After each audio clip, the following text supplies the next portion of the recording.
Hello, everybody, and welcome to the Nerdverse Odyssey, episode 16. We're going to change up the format a little bit today because Hunter was sandbagging the shit out of me on last week's intro, so I'm going to pass it off to you. Go ahead, good sir. Show us your shit. I like how you tried to just bring it up like one octave this time around, as if that was going to make it better. But yeah, no, here we go. I do every week. Here we go. This is the new standard for you. Are you ready? All right, let's hear it. All right. Boys, welcome to NVO, episode 16. With us tonight, we have the high-flying Puerto Rican, Rico. How you doing, buddy? Salutations. Hey, how's everybody doing? And also with us tonight is the man from the most frustrating and annoying state in the Union, the true patriot of the podcast, hailing from the Lone Star State, Mr. Glenn. Good evening, everyone. I'm doing quite well, thank you. I will also accept the titles of Sasquatch from the South, and or Son of Godzilla. Thank you. And I am the star of this show. Oh, fucking H to the U to the N to the R. Hunter, the MC, the hostess with the mostest, and I'm doing great The tonight. hostess with the mostest. And last but always least is the one that no matter how much Bitcoin we pay him to get out of this ransom attack, he seems to still raise the amount and force us back here each and every fucking week to continue this blackmailing event that he likes to call a podcast. It's the man that everyone knows and nobody loves for decades, Nico Bean. How you doing? Fuck y'all. Okay, you know what? Fair. That's how you do an intro. Okay, I'm not gonna lie. Oh, Gave you the DX chop too. All right, fair. Game recognized game. in the face. Okay, you know what? I love Not the bad. sweet story of the brotherly rivalry that is pushing on both the greatness that is being told here. Well, that's fine because that just means next week I'm gonna have to one up that, even though he was probably writing it for the past like 24 hours. That was He's not like, I'm enough, gonna you're fucking dumb. get him. Yeah, I'm gonna get him good on this one. That was top of the dome. That was top of the Like dome? Slim Shady. Oh, okay, fair enough. Well, hello everyone, and welcome to. You're doing The the shit intro show. for the third time? No. I'm now lost. I don't know where to Another go from one. this. I was more like, All right, Nico you know what? just No, looked fuck very it. tight. You're hosting this one. You do you, boo. I'm not hosting. I was just showing you up and teaching you what a real intro should look like and channeling my inner Ludwig. But yeah, go ahead and tell us about your week, as pitiful as it was. Oh, we're just starting with me. All right, fair enough. When it was do we pretty ever? pitiful, actually. Roja got sick, so I am lacking sleep. I would really like sleep, but I don't get it. Yeah, he's got like some lung thing, so we've been getting me albuterol and steroids. So he's been banging the roids. He's already like doubled his size. Kid's jacked. So, silver lining, I guess. Other than that, I watched the newest episode of X-Men. Pretty good. I'm going to give it I like where it's going. I also watched Dark Side of the Ring, the story of Nick Gage, who's a deathmatch wrestler. I did not know that he had a match with David Arquette and almost killed him. So that was kind of cool. The fact that David Arquette can actually rest, like, all the time. dude. So He is such a good mark. he is, and as he said in the documentary, he has the one-time WCW champion, and nobody can take that away from him. I love like the heat he still gives off it, but I will say this: he has gone back and actually was training with two dudes, like I think DDP and someone else. Guy can wrestle, like he can actually wrestle. He is pretty good. He just happened to be like, oh, I'm gonna show people that I am a badass, and decided to do a death match with one of the craziest motherfuckers this side of Schlack. When you say Arquette, are you saying like the actor? Yeah, David Arquette. from Ready to Rumble. Huge wrestling fan. Huge. Wakey, God. wakey, hands off, Snikey. Yeah, actually just watched that like 2 weeks ago. But yeah, so watch that documentary. It was pretty good. That was pretty much it. I got to play a board game today. I ordered it's called Tinny Tactics. It's a tactical skirmish. Are you sure it game. isn't pronounced tiny? No, that's the running joke because it's in a tin can. It is just a tactical like miniature game, but using chits instead of like miniatures, and it's played on let's say it's about like maybe 7x8 foldable cardboard like battle mat. Super fun for a simple system. Ordered it from a dude out in Poland. Got here in like 2.5 weeks, and super happy with it. So if anybody is interested in a really easy to learn and fun skirmish game, Tinny Tactics on Etsy. Highly recommended. Video game wise, I played a little bit of Helldivers last night, and I think that was really it. Oh, no, yeah, that was it. I haven't actually played much. I didn't actually do much video games. I forgot. Lack of sleep. No time to do anything. So, fun. Yeah, that's my week. You have to pass it off. Again, I'm not the host. No. I don't pass it off. You pass it off. Oh, fucking. Some of our listeners had complained of dead air before in my tired mug. So, let's move it along. Oh, God. I was going to wait him out. Dipshit, sure. how about you? Let's go. Yeah, my week is super easy. I watched the next episode of Go Go Loser Rangers. Again, amazing anime. Highly recommend it. It's a ton of fun. I don't want to get into it until you guys actually start watching it, and probably in like 4 or 5 weeks when there's more episodes and like more plot to actually discuss. But it's awesome. Highly recommend it. X-Men 97, obviously, just a wonderful show. I cannot tell you how happy I am that the further we get into the season, the more Wolverine is like a B, maybe C tier character. And yeah, he is feral, but like the show is not about him. Not a single episode so far has been about him. Yeah. And I love that. As much as I love Wolverine, I used to have Incredible Hulk 181. I have Shadowbox over there with the first 4 issues of Wolverine in it, like in pristine condition, and dead center is the Wolverine like NES game. And it's like I love Wolverine, but like he was so incredibly prevalent in all of the 80s and all of the 90s in comics, in shows, everything else. And like he is in all sorts of shapes and sizes on top of that. Yeah. So he was pretty over, but he wasn't super over until Wolverine and his X-Men. That's when it was the Wolverine show. No, it was the Wolverine show through like mid 80s through the 90s. It was always the Wolverine show. Yeah, because he was eventually replaced by Deadpool once he became more popular. And it's like he became like the front runner of I'm going to be in every possible comic that will have me in it. Screw continuity, and every animated show or movie that comes out, I'm going to be featured super prominently.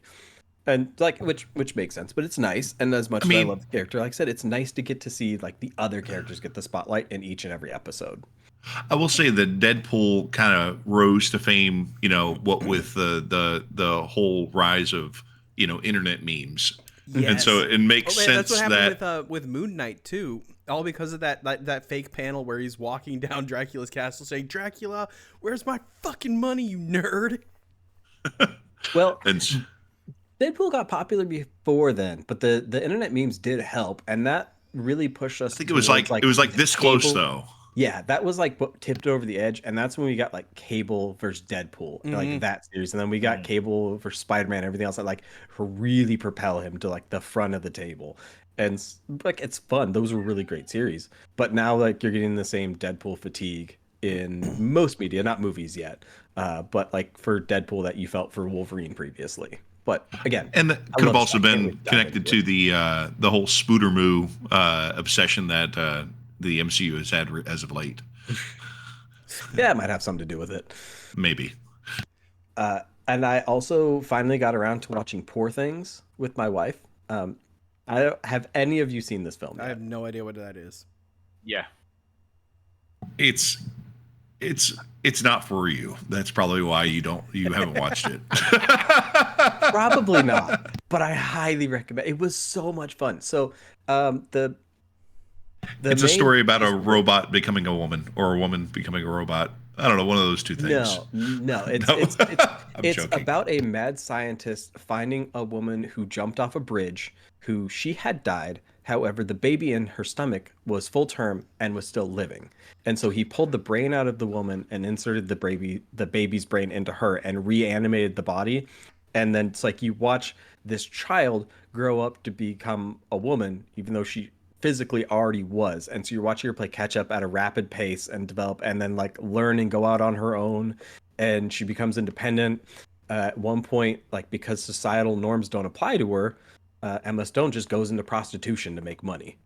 But like she's still like a genius and a doctor and everything else. It's set in like the 1800s, and it's a Yorgos Lanthimos is just an insane individual for everything he put together in this movie and like the visual aesthetics of it and everything else. But it was absolutely gorgeous. Basically, the way I think of it, if you enjoyed Pan's Labyrinth, the remake, you will enjoy this film. It may Wait, take the you a minute to remake get of into Pan's it. Labyrinth? Yeah. Well, yeah, because there was an older version of it from like the 80s, right? No. Not that I'm I aware thought of. it was a Another one. that remake. I don't know what I'm came thinking of from then. Guillermo del Toro's Twisted Mind. Oh, I thought it was based on something else. Oh, I guess I was wrong. But either way, if you enjoyed Pan's Labyrinth and like the strangeness of that film, you will very much enjoy this once you can sit down and get into it. Okay, good to know. It's got Emma Stone. Uh, That's always a good pull. Not really. A great pull. Not really. Oh, you're not an and Emma Well, Stone some fan? movies.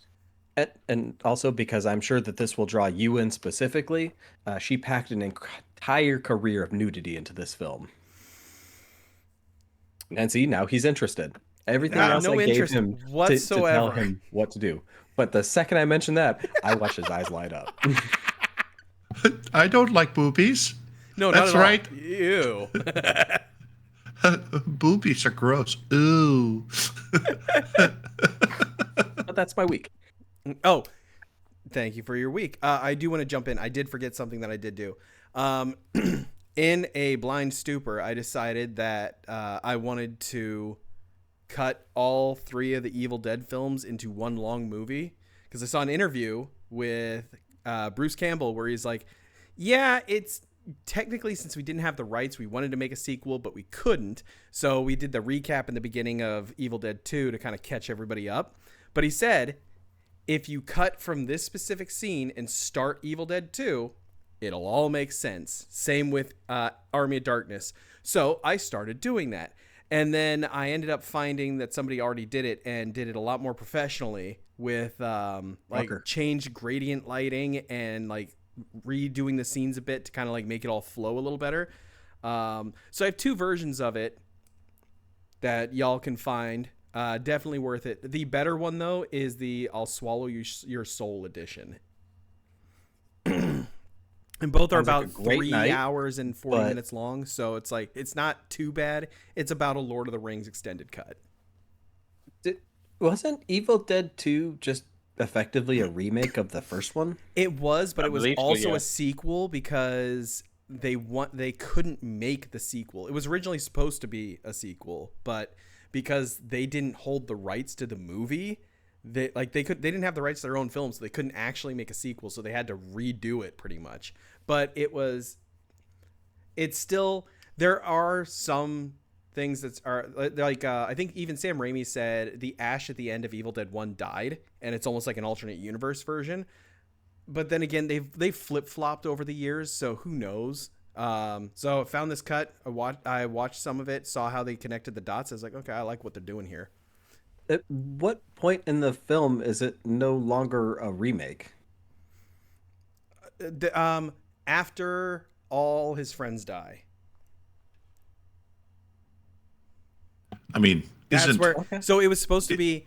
isn't every movie just a remake? Ash no. So listen. So Ash gets Everything's a hero's journey. Ash gets outside and start like the sun's coming up, and then he gets hit by the demon, and then that's the end of the first movie, right? Yeah. Well, and then if you notice, there's a scene in episode 2 after all the shit happens, he gets hit by something and goes flying through the air. That's where the movie was supposed to start as the sequel, but because they didn't have the rights, they couldn't actually make it a legitimate sequel, so they had to go the route they did. Really, the only continuity difference in the cuts is what was his girlfriend's name? Linda? Is they had to change the actress. That's the only real part that's different. But everything else, it solidly fits. I will say this: the Swallow Your Soul edition does utilize the alternate ending. So if you want the regular ending, that would go into Ash vs. Evil Dead. Watch the trilogy cut. If you don't care about that continuity, watch the Soul edition. So isn't the continuity that they have the continuity we made along the way? Absolutely.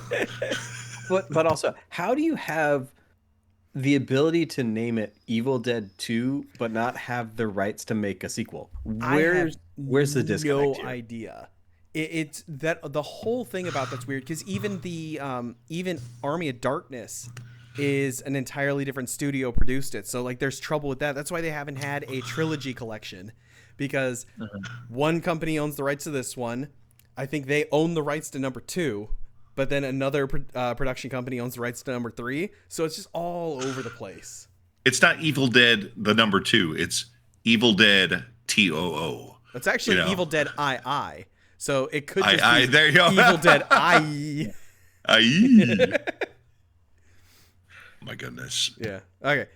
Rico, go to you. What? As far as my week, same thing. Randomness in life. My wife's still getting over her allergies. Pretty bad. Even though, they cut the grass around our neighborhood, and I don't know. She just stepped out, and when she looked at me, it's like her eyes look like the Total Recall scene where they just bugged out. And God forgive me, I was like, "What the hell is wrong with you?" Because this is the first time I ever seen it, and I was like, "Do I got to take you to the emergency room?" And she said, Did she turn into Andre the Giant? Did she look at you and say, "Get your ass to Mars"? No, because ironically, she also had. But we found out later on she had a respiratory infection, but she also had like a bad cough and bad throat, and then shit.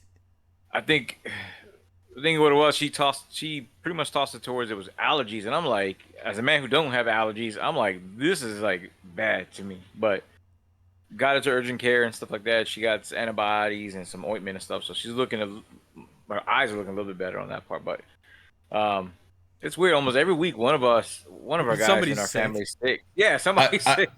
So I will say this: there was something recently in the news talking about how like 1 in 5 cattle, the meat was infected with like bird flu. Yeah. What? Yeah. For like beef you get at the store, you get a 20% chance of having bird flu present in your meat. So there you go. Happy burger eating, bro.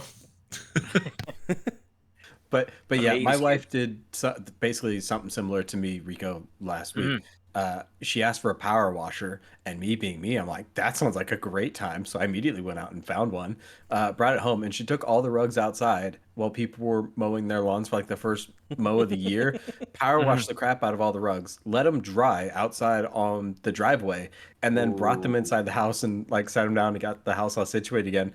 And like 10 minutes later, I'm just sitting there with the kids on the couch. I'm like, I start rubbing my eyes, and then I move my hands away, and they are just beet red and the size of tomatoes. I was like, "What the hell did you do?" And she was, "Oh, I'm sorry." I thought you were gonna say whenever my wife asked me to give her a power washer, I thought you were gonna describe some sort of sexual act, but that's just where my mind's at. Yeah, I saved that for the other podcast, Life on the Pole. What was it? Life on the Pole. Oh my god, I love it.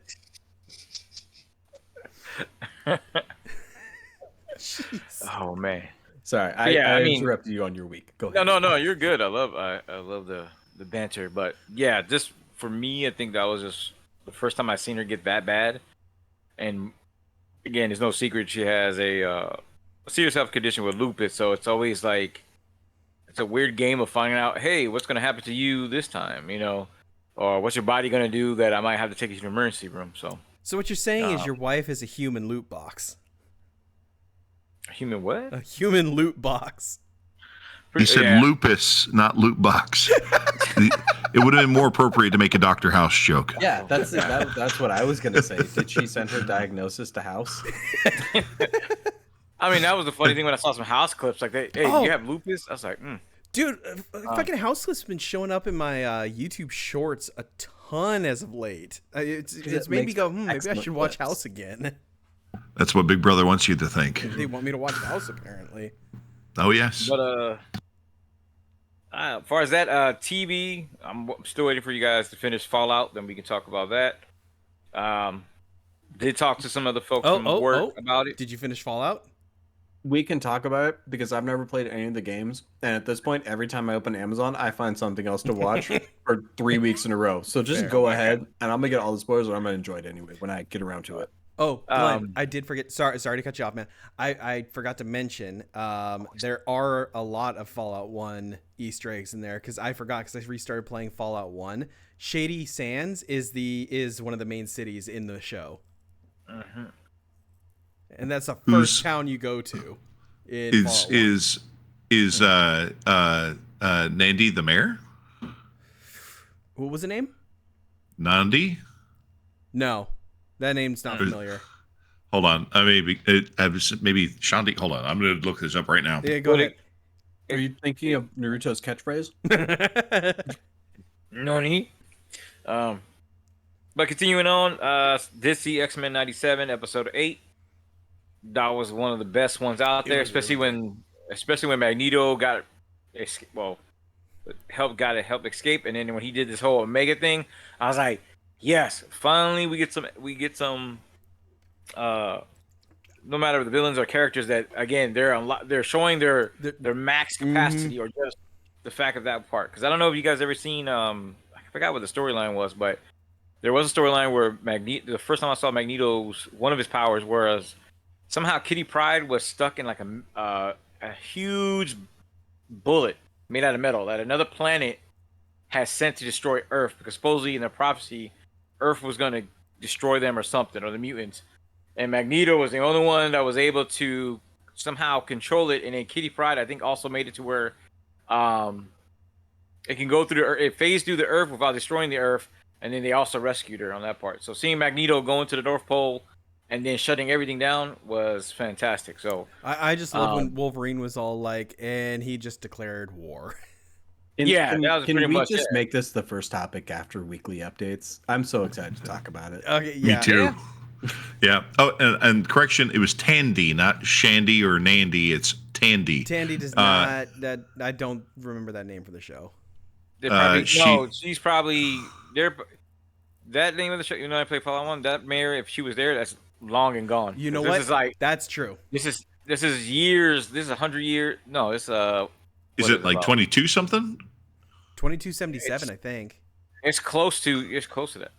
Yeah, she was mayor and president of the Republic back in 2196. Then seems to be like one character that you see may be the mayor or at least the leader of that time. So, movies. Anything on movies? Wrestling though. Again, I'm getting the good algorithm. So I watched the one on Brutus the Barber Beefcake. I don't know if you guys remember him. Yeah, what's funny is he looks like our grandfather. Don't tell me. Look at Brutus and then think about Papa. Looks just like him. I don't need to. Papa's Beefcake. Yeah, but I mean, his story was kind of crazy because it was in the beginning. It felt like it was wholesome because he was best friends with Hogan. Hulk Hogan, grew up with him, everything. Mm-hmm.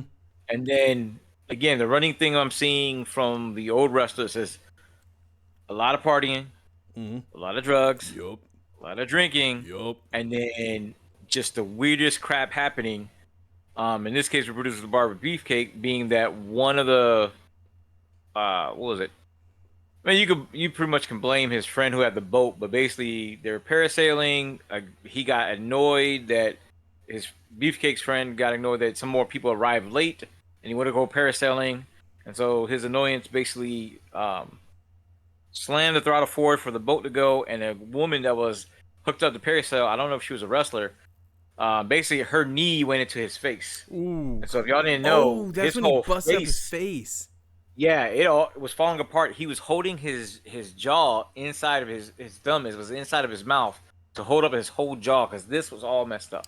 Ooh. And then they had to call some well-known doctor, whatever. And I think the surgery took him like 13 to 16 hours. Yeah, he was Maybe still with. exaggerating. I want to say he was still with WWF at the time because that they Yeah. used that as a gimmick, or they used that in a couple matches. I think it was when he Yeah, came 'cause- back with Hogan. Yeah, so he had a match. I think because at one point I thought he had He one was of those. beefing with DiBiase in the $1 Million Club. I Yeah. want to say. Because that's due to that fact. That's where you got the. He used to have the barbershop hour, but basically he does the interviews. He'd have a makeshift barbershop set. Yeah, I remember that. Everybody would go, and then I mean it was going well for a minute, and then Sid Vicious tore it down. So Oh yeah, and he said that was was it? Fuck, what's his name? Shawn Michaels kicked Marty Jannetty through the window yeah, at one point and too. that was the end of the Rockers. Yep. I was kind of shocked on that one. Look, what are you doing? That's your Dude, boy. when he That's gave your- Marty the sweet chin music, I was like, that shit looked legit. Yeah, there is on my queue. There is Shawn Michaels the biography, so I'm gonna see if I'm wondering if he'll talk about Marty Jannetty, but I don't know, because I think they had a really bad falling out. Like, I think if they do talk about it, it's gonna get glossed over. yeah, there's a lot of them because even the Hulk and Animal had a falling out at one point. And I think it was was Animal had a bad drug problem or something. That's why he was let go by WWE, and Hulk stayed behind, I think, on that part. But yeah, even he reinvented himself, came back, and with inside of WCW because by then Hulk Hogan already left for NWO. Oh, when he came back as the biker one, I can't remember his name. It was yeah, like he cut away, dude, which he was I like that jacked one when he came back Yeah. for that, because you couldn't tell that was him. Yeah, because that was the whole thing he was saying is that The everybody disciple. like That's his name was the disciple. disciple. Yep, and that was the one thing that he said he was trying to break was because everybody he felt there was like two things. Everybody felt that he was basically luggage that came with Hogan. Basically, because Hogan at one point had in his contract that hey, you have to have Brutus with me. with him or whatever. And then the fact that he said there was people in the locker that was jealous of his closeness to Hogan, even though they don't understand that. Yeah, I grew up with this guy. Yep. Like we've been thick and thin. So when he came back to the disciple, I was like, yo, that really looked good. But of course, according to Eric Bischoff, he couldn't really sell it too much, and so then he was just let go. Which was on that weird part. because like Brutus was always able to like sell. Like, okay, let me rephrase that. When he sells well, he sells well. I've seen some fights where when he was selling it was fucking rough. But like as his run as a disciple, I thought he was actually really good. Totally pulled like a what if Superman was real, because you could not tell that was him. Like the beard, his physique, like he changed everything, and it was like it took me until 2 years ago to figure out that the disciple was Brutus the Barber Beefcake. Which was a turnaround because in WCW he had I think the his name was the Zodiac? Zodiac. Oh my god! Yeah, yes. when he was like the unicorn zebra thing. No. I was like, yes, no. That's all he ever said. That was the only thing he could say. Dude, the Dungeons of Doom was the dumbest fucking arc in WCW. I do not know Cocaine's how that a hell of a company drug. survived. I don't know what WCW was doing. Then I saw a little bit of China. They had like a 20-minute thing of her same thing, a rise and fall. It wasn't the dark side of the ring, but one thing I forgot that she's the only woman that won the Intercontinental Champion belt, and the only woman that's undefeated winning the women's wrestling championship on that part. Yeah, because didn't she have to drop the belt because she was she got injured or something like that? Because she didn't. No, she so dropped according it, I to thought. according to this video, Would she accidentally get her sausage slapped or something? No. What happened? Basically, what happened was that there was a situation between her and Triple H because they were actually dating in real life. Mm-hmm. According to her, she found out that Triple H was cheating on her with Stephanie McMahon. Because I remember when that whole bit came about, I was like, "You're with Stephanie McMahon on that part?" Like, even though I didn't know they were really dating in real life, but I was like, "Why go with that?" Because the whole thing McMahon's was against the wrestlers as far as the story and stuff. But supposedly that was true, and so she blew up on Triple H. And when it came down to her contract, they basically had it to where she was going to go back to the women's division, and she wouldn't be able to do nothing else besides that. So she got up to a certain point where she was one of the contenders, and she felt like for a pay cut and where she was going to be at, it wasn't going to be beneficial for her. So she left on that part, and that kind of made her. That actually created basically a decline in her career, because I don't know if she automatically went to WCW. That's when she started doing the adult videos. She got more into drugs. I don't think she ever went to WCW. No, she did go to WCW. She did. At one point, yeah. She must have been there for a cup of coffee then, because I do not remember her being there. Yeah, it was a brief second. And I think her last real match, they said, was with Kurt Angle, tag team with Kurt Angle. And I think it was in TNA against Jeff Jarrett and his wife. Oh God. On that one, but that was I think they said that was TNA's highest pay-per-view that they had. I believe it. On that part. And then before that happened, then supposedly she was found dead by her agent after not hearing nothing from her for like 3 days and stuff. So same thing.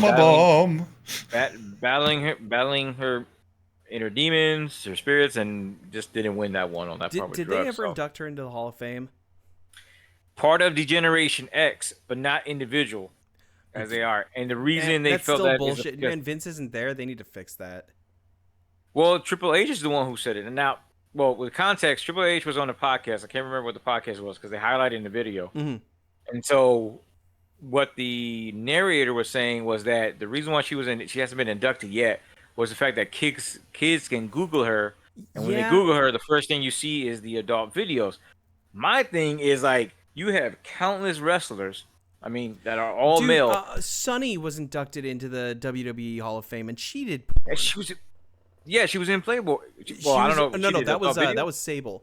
Sunny did a lot worse. It's bad. Hell, I think Trish Stratus was in Playboy. No. Trish Stratus was didn't want to do it because I don't think she didn't want to do topless, and Sable was like, yeah, I'll do it. Oh yeah, Sable was gonna do topless. That was no secret, but yeah, she's been they're still, fans are still saying, and the same thing with X-Pac was saying that they need to induct her. In his latest interview, he was like, they need to induct her by herself in the Hall of Fame. That if you're saying that as she changed the women, like how women's wrestling has been going forward. But they put some some of what she wrote in her autobiography. They were reading it, and that was one of the things that she's saying, that she appreciates the opportunity because she just, the way she came in there, she just wasn't some women or whatever. She knew how to wrestle. She's been doing it since at least as early as professional, at least as 95 on that one. So it was almost like kind of like Scary Sherry, where you had this woman, she was already a power lifter, but she did the work, she did the time, and had great technique versus like Sable, for example, and some of the other women, earlier women they can't wrestle at all. Yeah, they were eye candy. That was it. Yeah. And so when she came in there, she just said that, it was the fact that, I came in there and I wasn't just the average woman, whatever. I had the build, but I also had the looks on that one, and I can still be feminine by still being tough. Mm-hmm. Even though Jeff Jarrett was I don't know, I guess you can call him either one way a punk or being smart, because in order for him to lose, Vince McMahon had to pay him $300,000 so he can lose to China. Dude, okay, I'm telling you right now, that's Jeff Jarrett pulling a Jeff Jarrett special. Guaranteed. That was him being like, he's like, I can get money out of this. Yeah, they said that the reason why is that he did that because if he was going to lose to a woman, you're basically going to pay him. And being that he was at his end of his contract, they were feeling that he would left with the belt. And I'm like, you can't just get another belt, like, well, so the reason why they were so worried about that is because of I can't remember her name. There was one person who had the WWF women's division, like the women's championship, and threw it in the garbage bin on Nitro. I think that was Rockin' Robin. It wasn't Rockin' We were talking Robin. about. It was. I think it's like Naomi. No, it's not Naomi. It's something with an N. I thought. He'll figure it out. While you look that up, Yeah, well, he I'll look does. it up while you keep talking. while you looking at that, I did see the Samoa Joe versus Necro Builder. That was the dumbest name. Necro Butcher. Necro Butcher, whatever, still dumb. How is that better? Yeah, because when you see him, you figure, oh, Necro Butcher, he's gonna have like a theme. This dude came out like he was Terry Funk's illegitimate, child that he didn't claim out of nowhere with just some jeans, and he's the Necro Butcher, and he looks like that. Like, is this a video game? Alundra Blaze was the woman I was talking about. She went by her ring name was also Medusa. I I think she was Medusa in WWF, and when she went over to WCW, she was Alundra Blaze. I believe she actually when she got the title, the last match she had on WWF was when she fought Bull Nakano for it. I think she's on the Scary Sherry. She probably Dark is, Side of because the I know Ring. she's still around. She just got inducted to the Hall of Fame. She's I think like it was blonde? 2015, 2016. Yeah, she's a blonde. Yeah, okay. But yeah, that was kind of funny seeing ECW. Other than the fact that I don't know if that was real blood or not. That dude so that's got real. Multiple concussions. Did anybody else watch that video? I've not watched it yet. No, I was showering before the podcast. That's fair. Glenn, did you watch it? Sadly, I had to put my children to bed because I'm a responsible father. All right. So, Sadly, he gave us homework with air quotes here. 20 minutes before the podcast will start. It's like, hey, go watch this 10-minute video real quick. So the whole thing behind that match is Samoa Joe didn't want to fight him because I guess they had some beef or whatever, and he's not a good wrestler at all, and I guess he was hitting Joe pretty stiff. So Joe was like, all right, fine. Like when he busted his head open and like after he tossed him off the ropes and they were schmozzing in the crowd, that wasn't a work. He didn't blade. That was Samoa Joe bashing his head in. Yeah, because he was doing the headbutts, and that's when I started seeing the blood, and then he did the I can't remember what they called that drop off the apron onto the ground, and Necro Butcher fucking botched it and cracked his skull. Yeah, like twice. Samoa Joe looked like he was gonna do a power slam, but he grabbed him and then went down. It looks like he grabbed him like this, but instead of flipping his body, he just went. And he went like head first into the concrete. So I watched that. I watched that part a couple times. It looks like Joe slipped on the apron when you were going down, and because Necro is not a skilled legitimate wrestler, he couldn't get himself up and over enough to not land on his head. Yeah, he hit his head hard, and then that one move off the apron. He hit it, and like the moment he's down on the ground, you just see a fucking blood spurting. Like, it's fucking nuts. Like towards the end, dude's face is all bloody, but he had a hell of a crimson mask. Yeah, but I agree with Hunter. This late homework assignment is weird. I'm not gonna lie. I thought I was gonna be stuck in my son's room for another hour. That's why I was like, look, if I'm late, at least I have something to keep you guys entertained for a few minutes. No, all's forgiven. Have no concerns. It's kind of funny you say about some dude splitting his head open. Remind me to tell you the story about the time that my grandfather had an oil deal go sideways and he split some guy's head open with some brass knuckles. It was pretty funny. Sounds amazing. But I have segue since you said remind you. When we were talking about the wrestler like holding his like face in place earlier, it reminded me of the match between Cyborg and MVP in Bellator years ago. I don't know how much you guys watch MMA, but MVP he is a British fighter who has like a really long, really wide karate point style fighting, a lot like Stephen Thompson, Wonder Boy, if you've ever watched him fight. Very fun, very dynamic. Like you can't see the shots coming from standard angles, and every time he fights, you're like, oh, this dude's about to get murked, but he just highlights everybody. This fight in particular was awesome because it was end of the third round, and MVP goes up for a switch knee. So like he leads with his left knee, and then he switches it to the right at the last second, and Cyborg ducks down. Veteran of the game, like really, really well versed, like journeyman in the sport, and he drops down and takes the knee right to the middle of the forehead. And I shared the images in the general chat along with the ending itself. He domed him and cracked his skull. Like everything around the forehead was just dented inwards. Like you can see the picture of his head with the dent from his knee and the X-ray of his skull, like the MRI. And to make it even worse, MVP had already planned out what he was going to do for his post-fight celebration. So I shared both the link and multiple images of this celebration where he reached over top and had his corner hand him Ash Ketchum hat and a Pokeball. And so Cyborg is laying on the ground with his face like this, kicking his feet up and down because he's very much conscious, like, my fucking head just exploded. And MVP just puts all this on. He rolls a Pokeball at him and he turns around and he goes and like does like hand on the hip and like the peace sign with his hands with the Pokemon hat. It was the most disrespectful shit you've ever seen in your life, and it was hilarious.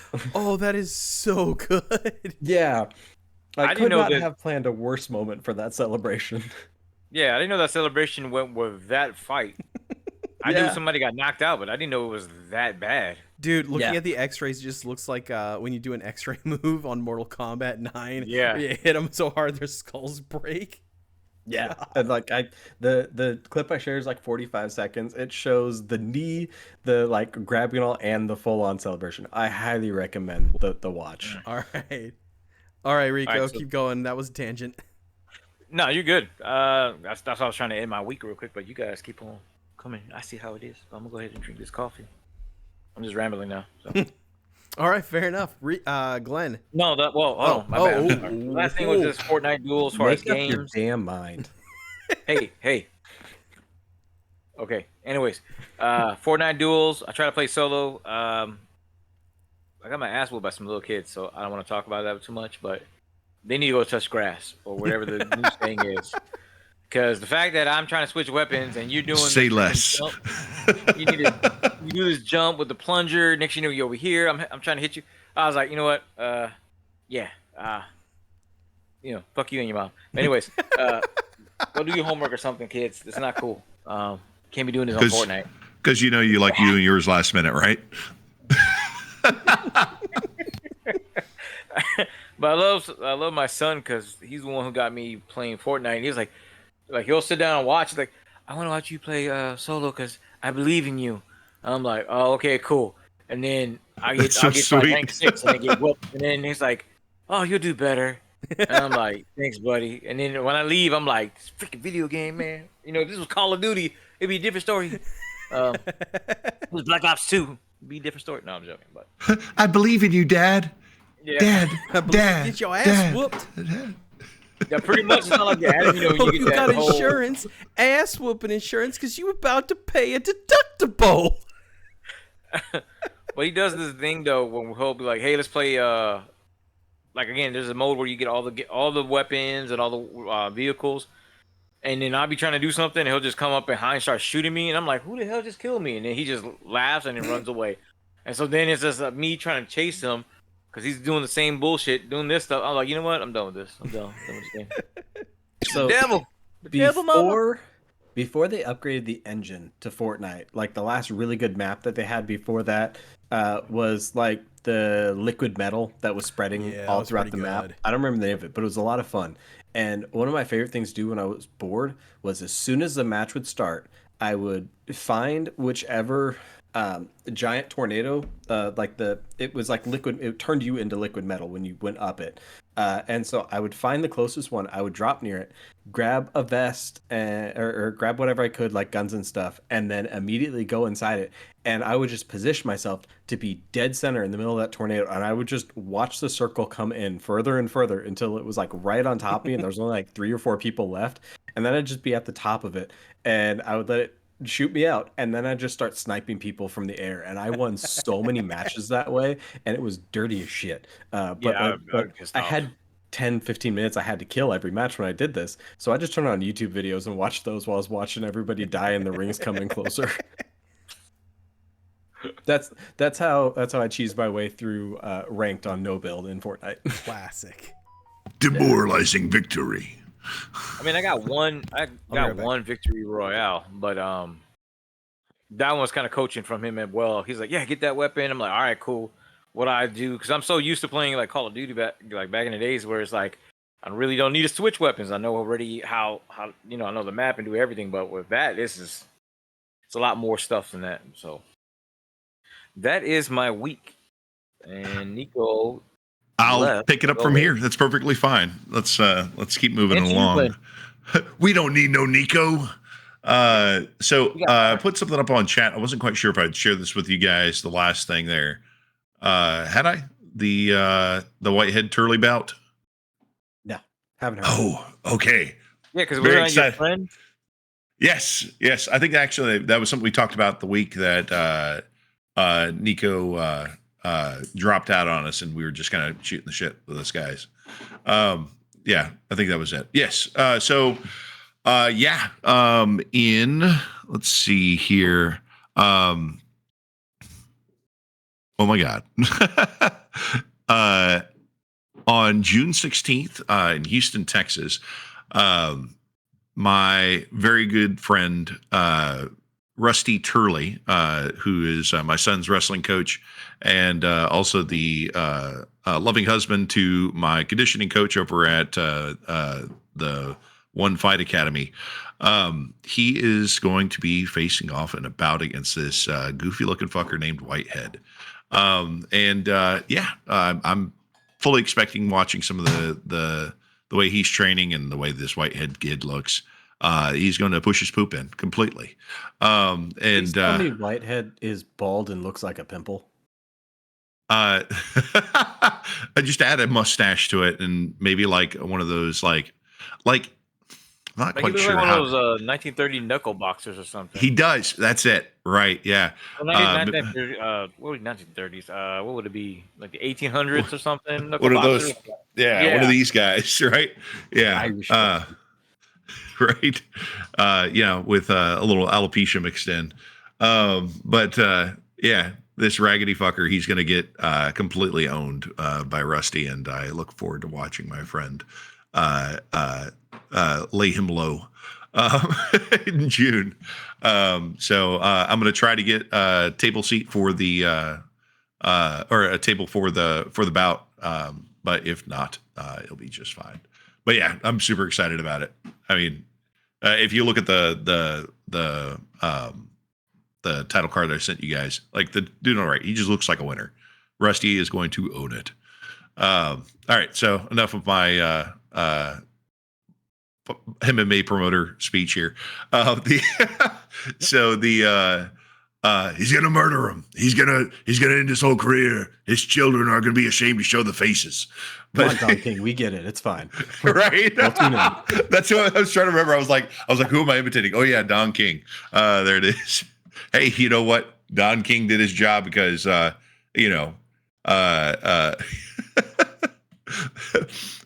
Mike Tyson's still kicking around and fighting preppy white boys for a living. I mean, honestly, if that's not a win, I don't know what is. I mean, he was about as shit of a human being as can possibly be, but that boy knew how to put on some promotions. Damn Skippy. Let's see what else happened this week. So I introduced my son to the Lego Harry Potter games. Nice. So yeah, he's a really, really big fan of Ron because of the fact that Ron's superpower is that he has a small rat-shaped man in his pocket. That's pretty much it with that. What else? I've been playing a shit ton of Pokemon Infinite Fusion, and let me tell you, if you want some very, very good pixel art and some potato, all in the same game, not licensed, people are just throwing it willy-nilly, actually really well put together. So don't break the law, but you can appreciate it. Have you, since I mentioned it last time, have you been doing any cursed low punny fusions? Well, judging by the reaction, yes, that he's done it on more than one occasion. No, not yet. I still only have. I found Bunny Airy. I found Bunny Airy, which is the secret Poke Radar Pokemon that you can find just west of Cerulean City, but I have yet to evolve it for the sake of my own moral fiber. And so, so short answer, no, and then long answer, not yet. So, what else? This week as well, I actually had. Oh, okay, really fun thing. Another fight related thing. I went to the Wonderlands of the Wonderland of the Americas Mall here in San Antonio, which is kind of like, it's like it should be a dead mall, but it is not, and it's weird because it looks like it hasn't been updated in I'm going to say 30 years. But they decided to have a food festival there, known as the Otaku Food Festival, the Cherry Blossom Food Festival, or something to that effect. And they had some sumo wrestlers that ran a sumo dojo here in town, and there's like 9 of them in Texas. And I was talking with the guys, and I was like, I've done a lot of different types of martial sports, but I think this is the one I'm actually built for. It's like, all I gotta do is sit on my ass and eat, and then push people around. Hell yes. No. It's quite the opposite. Yeah, I know. It's when flying backing was a fighting style, it's so. He was like, well, how much do you weigh? I was like, I'm like 350 pounds. He's like, man, you're already there. Hell yeah. Like you should come down and you just, figure it, see if you like it. I'm like, okay. And so yeah. Now you're a sumo? No, not yet. If you have not discovered his channel, there's a YouTuber called Sensei Seth. He's a karate black belt, and so he does a whole bunch of like training in other martial arts and everything to give you like how he does in those events and like what he thinks of the martial arts and how they stack up and everything else. And very entertaining content. One of the things he did like almost 2 years ago now was he did an episode on learning how to sumo wrestle, and he, of course, he's like 6'3", 6'4", and yeah, he's a mountain of a man. He calls it the chubby special whenever he does something well. Like, nice. It's great. Hilarious channel. It's great. But he did the video and he loved it so much he kept training sumo. And so like at the end of the year, he was doing trials to represent the US in like the World Sumo Championships. Oh, wow. And he got second place. And he was so disappointed. Like he almost won it and went to Japan. And instead his instructor did instead. But yeah. Oh my God. Full bore into it still. So it's funny. It's funny because I was having this conversation with my dear Aunt Tina. She's an absolutely wonderful lady. She's like my second mom. So I was there talking to her about this festival that me and Isaac had just went to. Me and Isaac, my son, we were having like a dude's day out. He was like, "Oh man, is this like a bros day?" I'm like, "Yeah, dude, this is bros day." He's like, "Oh man," he's like super into the masculine bonding thing. Because apparently that's something that we don't get to do very often. So it's nice whenever I have the chance to. But I mean, he's also, 6, almost 7. So we're just still getting into that. So not to go off on a tangent of fatherhood, but yeah. So I was sitting there talking with my Aunt Tina about this, and she was like, "Glenn, are you sure you want to do that?" I was like, why not? It's one of those things. I'm going to go out there, take a look at them, fight it. You never know. I might be a sumo wrestler, and I just don't know it yet because I've never tried. It's funny that you said that story. I do have to point out, though. I love the whole time Glenn's talking about his journey into becoming a sumo wrestler. Somebody's cat was heckling him the entire time. It isn't just somebody's cat. It's my and my wife's cat. That is I thought that was Hunter's cat. No, yeah, I thought so too. One of them is sleeping right there. The other one's sleeping on the couch. And no, Jonesy. Yeah. Oh, Jonesy is that Jonesy? Yeah, Jonesy's ancient. Like, hey, fuck off with this podcast. Give me some pets. No. She wants her thyroid medication and her food. Blood pressure medication. Pardon me, my sweet. And thyroid medication. She's an old lady cat. She's very, very old. Poor kitty cat.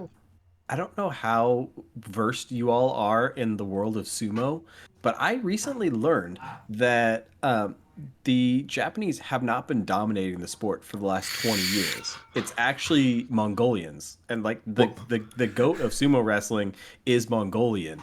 And so what about the Hawaiians?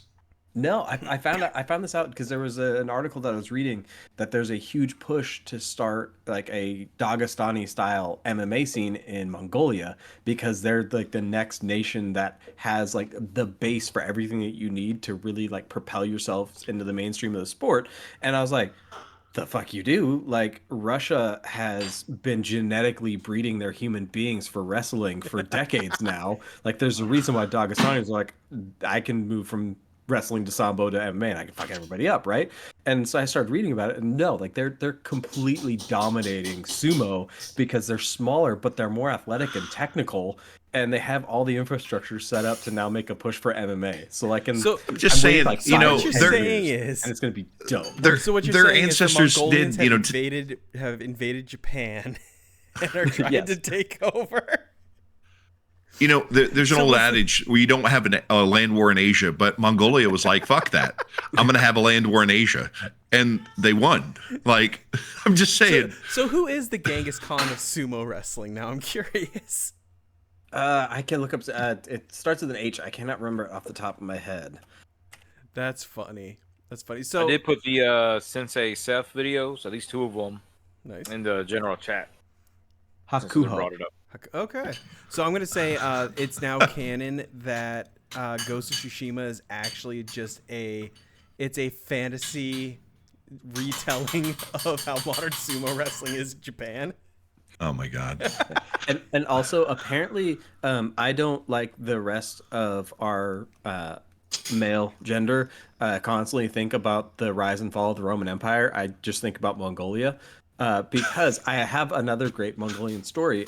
So one of Genghis Khan's daughters. Was at this Mongolian grill, you see. No. He told her that she needed to wed a man in order to further his empire, and she said, "Okay, but I will only marry him on my terms." And so he said, "Okay." And so she set up wrestling matches, and the first man who could beat her in a wrestling match, she would marry that man, no matter who it was.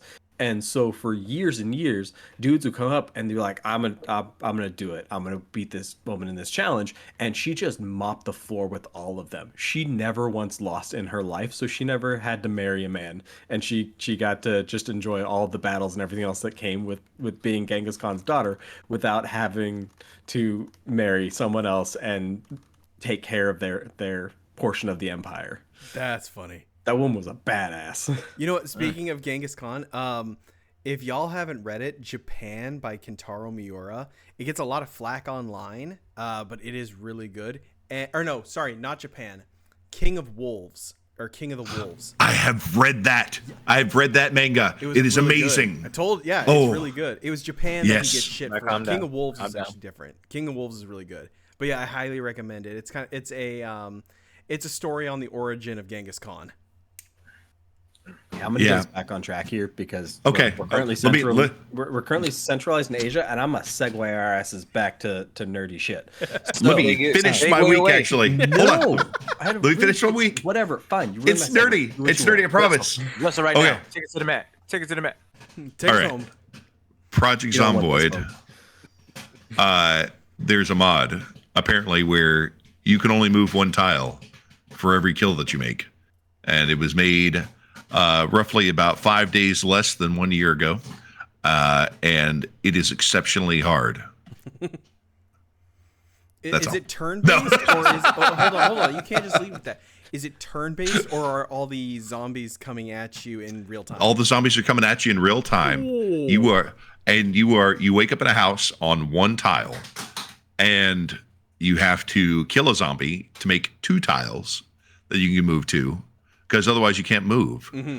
Driving a car, you need to have 3 tiles wide, and and I was able to do it for about 5 days, where I was able to get to a neighboring house or a couple of the neighboring houses and not starve, which is cool. But it is hard, very, very hard. And I highly suggest it for any of you Project Zomboid fans to try out this mod. It is well worth the frustration. And I just loved it. It was beautiful. It changed things completely. And that was my week. All right, I'm done. All right, Hunter, take us out of Asia. Tag, you're in. All right, fun so good. But first, just so you guys know, those mats where they break in the center, those are 4.5 feet mats each. And that's the cat laying across the middle. Oh my just God. so you guys know the scale of that cat. That is a Long cat is long, bro. long cat. Okay, so segue about Japan. Godzilla -1. Have any of you seen it yet? Did you watch the theatrical run? I would love to see it. It didn't come to theaters around here, and I won't be able to see it till next year because of legendary stupid fucking rules. So I'm gonna don't take this from me, Rico. So for the uninitiated, Godzilla -1 was released last year. So it could be Oscars eligible, and holy shit, it deserved to be Oscars eligible. It was a gorgeous movie, fantastic, top to bottom. But because Legendary has the movie coming out, Godzilla vs. Kong, they wrote into the contract that -1 could release a Godzilla film. However, it cannot be released and distributed in the same year that they drop a Godzilla film in North America, because they don't want to have conflicting sales. And so, even though the movie started its theatrical run last year, because it started so late, it went into the 2024 calendar year to release any Blu-ray or streaming or anything like that. And so they just had to fucking shelve it until 2025. Or so we thought. Dun, dun, Those dun. bastards. Wait, what?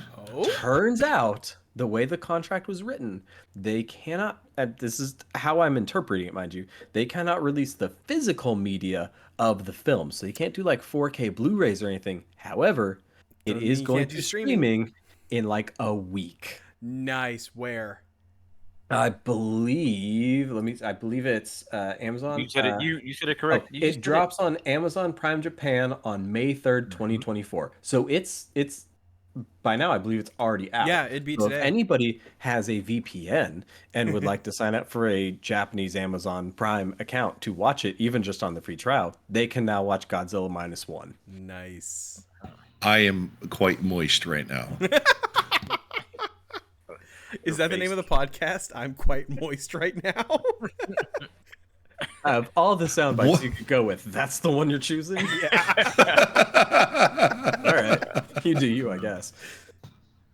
I mean, if I could, I would. So anyways, yeah. So what's it like being Dr. Horrible's sidekick? What? So what's it like being Dr. Horrible's sidekick? Very sweaty and very Jewish.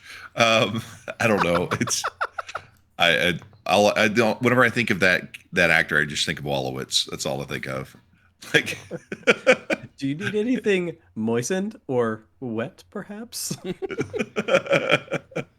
Oh God.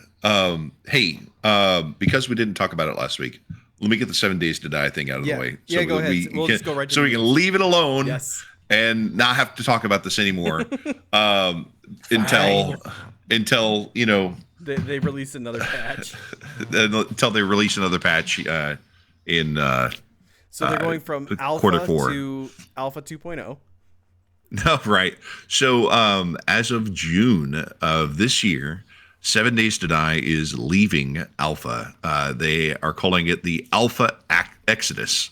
And so that 1.0 launch, I don't believe there has been an exact date given, but it has been said that it is happening in June of this year. Nice. With in July, the console launch. So for all you people who have it on PS5, Xbox, you get the Alpha upgrade for free. You PS4 fans, however, do not get anything, and you're still left with Potato Alpha. So But some things that they'll be adding, they're doing a character system, arming and clothing overhaul, and of course the console launch for the 1.0 launch.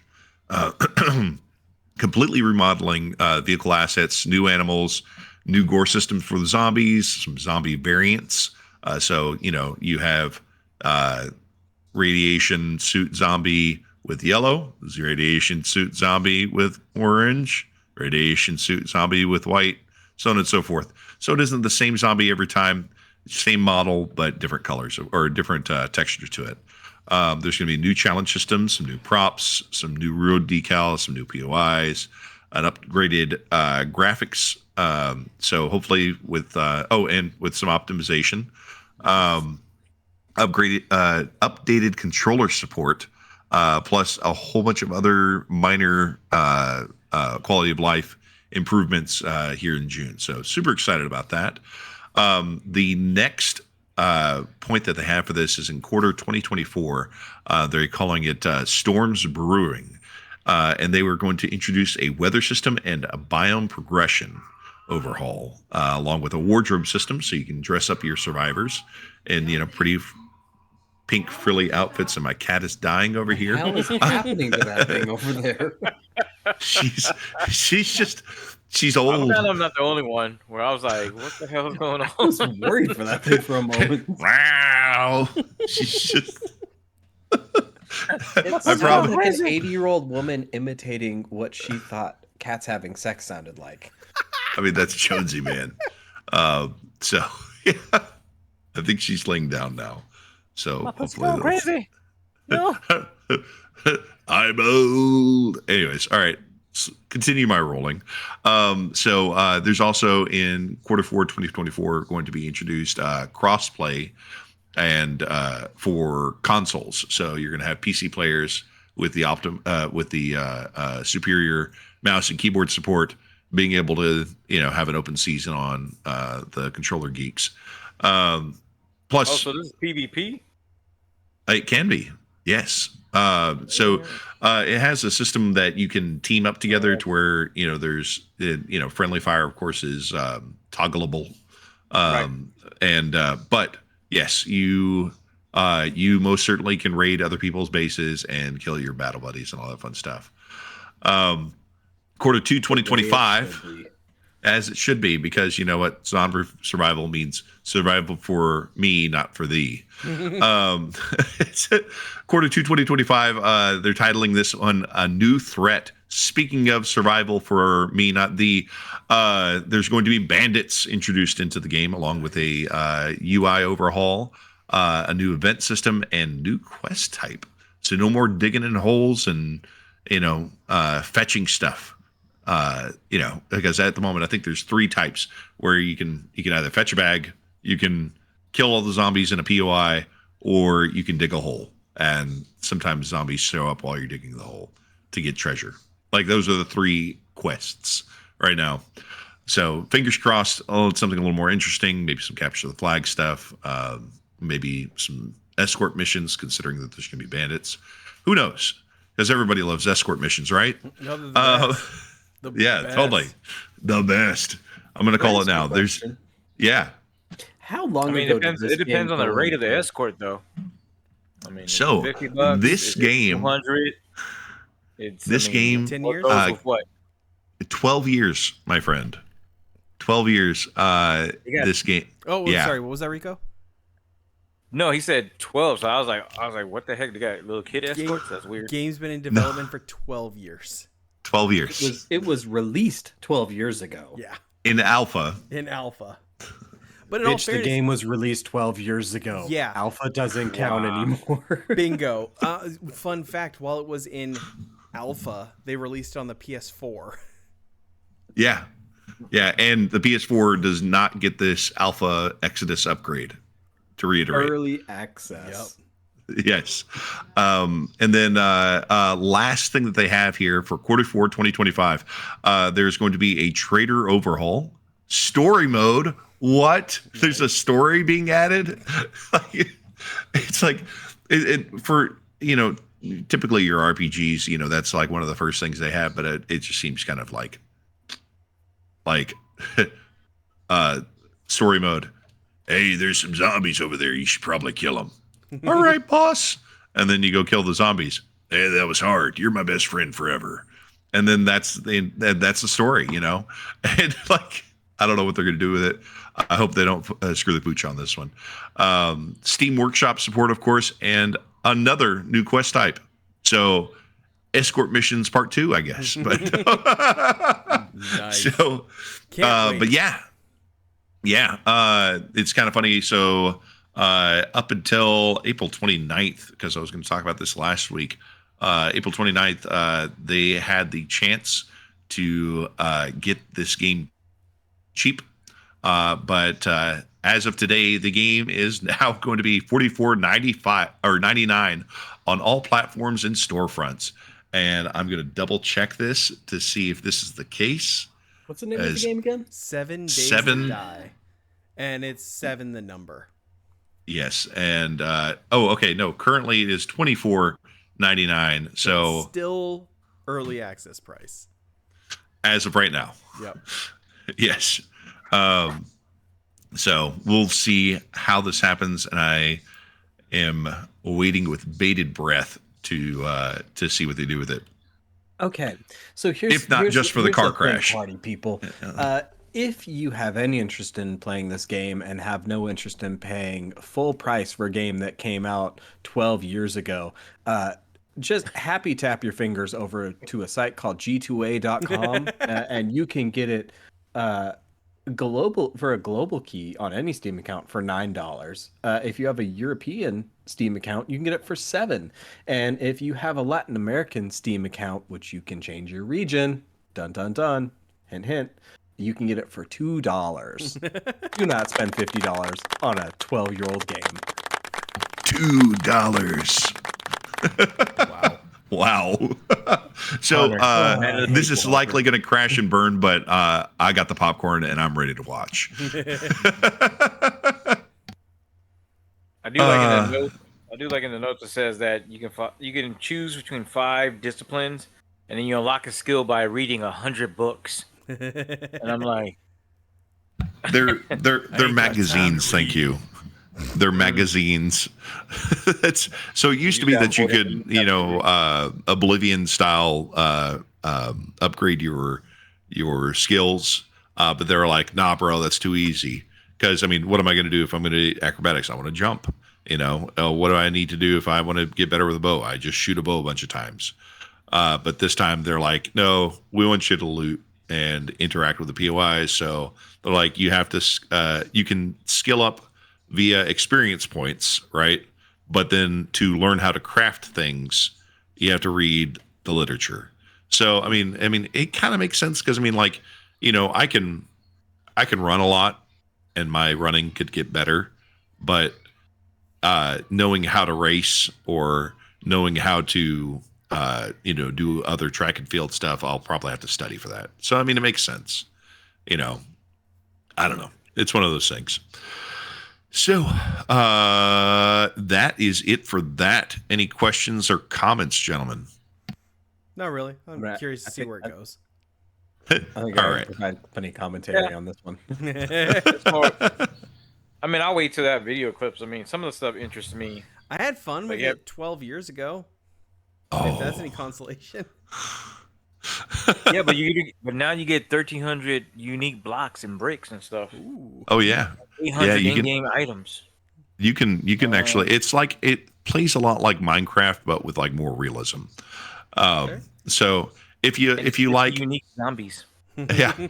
So I mean, you can also do this, play this, with just some really sweet texture files on Minecraft, I'm sure. So I think I've beat this dead horse. Let's move on to the next thing, which is. I think we're definitely gonna have to get into X-Men. However, I want to jump in and say the internet video game circle jerk going on right now over Stellar Blade is an absolute trash fire, and it's great. I love it. Have y'all heard of this? Have you seen this? Have you heard of this? All right. Do you know what Stellar Blade is? Oh, No. Okay, so yeah, yep. Yeah. yeah. Okay, so Stellar Blade You're- is a character action hack and slash similar to kind of like Devil May Cry. It's easier than Devil May Cry, and it looks like it has some Souls influence to it. It's made by a Korean company called, I believe it's Step Up or something along those lines. It was touted originally as the anti-woke video game because you star as the main character in the game is a thick, undeterminable Asian, and you run around in skimpy outfits killing monsters. So internet was happy about it. They're like, yeah, that's awesome. Then the game came out, and it was, as they would say, heavily censored, as in the skimpy bunny rabbit outfit, instead of having a full boob window, now just has black mesh covering the cleavage, as well as what was there was something about hard R. There's like one of the shops is called the R store, and that's where you go to buy like I think it's like weapons or some shit. And there was graffiti on the side of a building that said hard. So all you saw was hard R, and apparently this lit the internet aflame because they're like, "Oh my gosh, how could they put something so racist here?" When this is a small group of Korean dudes who probably don't know what that means. So it's like really funny how crazy this whole situation has been. Is this that same game that had the issue where people were like, "Oh my God, women aren't actually shaped like that," but then they showed like the model that was that they used the model for to make it, and she looked exactly like that. Exactly. And a fun fact: the game is 90% jiggle physics. That's the other thing that people are very love me some about. jiggle physics. It's lots of plot. Yeah, exactly. I swear but yeah, I heard that before somewhere else too. But yeah, so that has been the main controversy to the point where people are actually canceling their PlayStation subscription. Which I'll segue into another Sony related news. I don't know any of you who have PlayStation Gold or whatever, but have you noticed that the prices were increased? Yes. Holy Nope, I refuse to ever pay him in the first place. Well, if you want to play online, it's the only way to now because every console you have to pay to play. No, I waste my money on the computer hanging on my wall up there. Exactly. PC Master Race. So they upped it by quite a bit because I think it was the baseline is it 75 or 80? Because it used to be 50 and now it's like almost $80, and that's when I said no. Because I had the ultimate one, so I could get like the back catalog and everything, and I was like, at the time it was 120 for the year, and because you also get access to the PlayStation Now, so you could stream stuff. I was like, okay, you know what? It's a year. I'll give it a try. I was like, all right, cool. Got an email a couple days ago saying, hey, so you're coming up for renewal, and we increased the prices. Get fucked. So if I were to keep my current subscription, I'd be looking at $165.99 a year. To which I go, yeah, nothing's worth that much. Have they added at least $45 worth of game? There were some clunkers. I don't think so. Okay. They're like the back catalog. If you have the main, like the ultimate one, is actually pretty good. Like there's a lot of cool stuff in there. But when I can pay $16 a month to get Xbox Game Pass and PC Pass and have access to same amount of stuff, but also on my computer, and still do the streaming, which I believe you can also stream Xbox 360 and OG Xbox games with. So I don't see that as being worth it, especially because I think if you have an Xbox One, you're looking at it's still I want to say it's $60 to get the Gold Pass, and then you get that separate. But at the same time, it's like it's still worth it because you're getting way more bang for your buck, in my opinion. And that's my soapbox about Sony this week. I mean, I hate all video game subscription platform Yeah, you're not wrong. services. They're all trash. None of them are worth the money. The only thing I could say that I think makes it worth it is the Nintendo Switch one, only because at least get to play 64 games out of it. But it's the only one on the market that's not stupidly overpriced. You know where else I can play my N64 games? Yeah, I know. I'm talking about for the No, legally for normies. you don't. No, I mean, yeah, there is that option, and it's hanging on the wall right up there. But also, On your N64. I can play it on the N64 right there. Yeah, which I could do too, but I can't lug around an N64 in my backpack. Yeah, you can. Well, I can, but where's You have the strength of a toddler?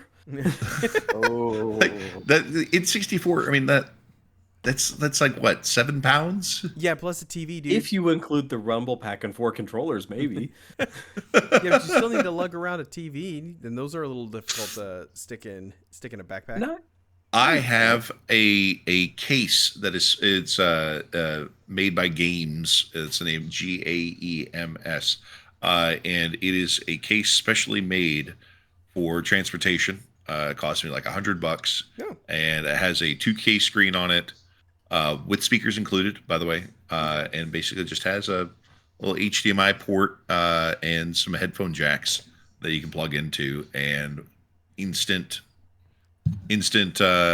screen, and it closes up like a suitcase. So if you wanted to, put your N64, all 4.5 pounds of it and 3 pounds of rumble packs and controllers in there, you can like close it up, and all of a sudden you have like a case that you can just carry like a suitcase.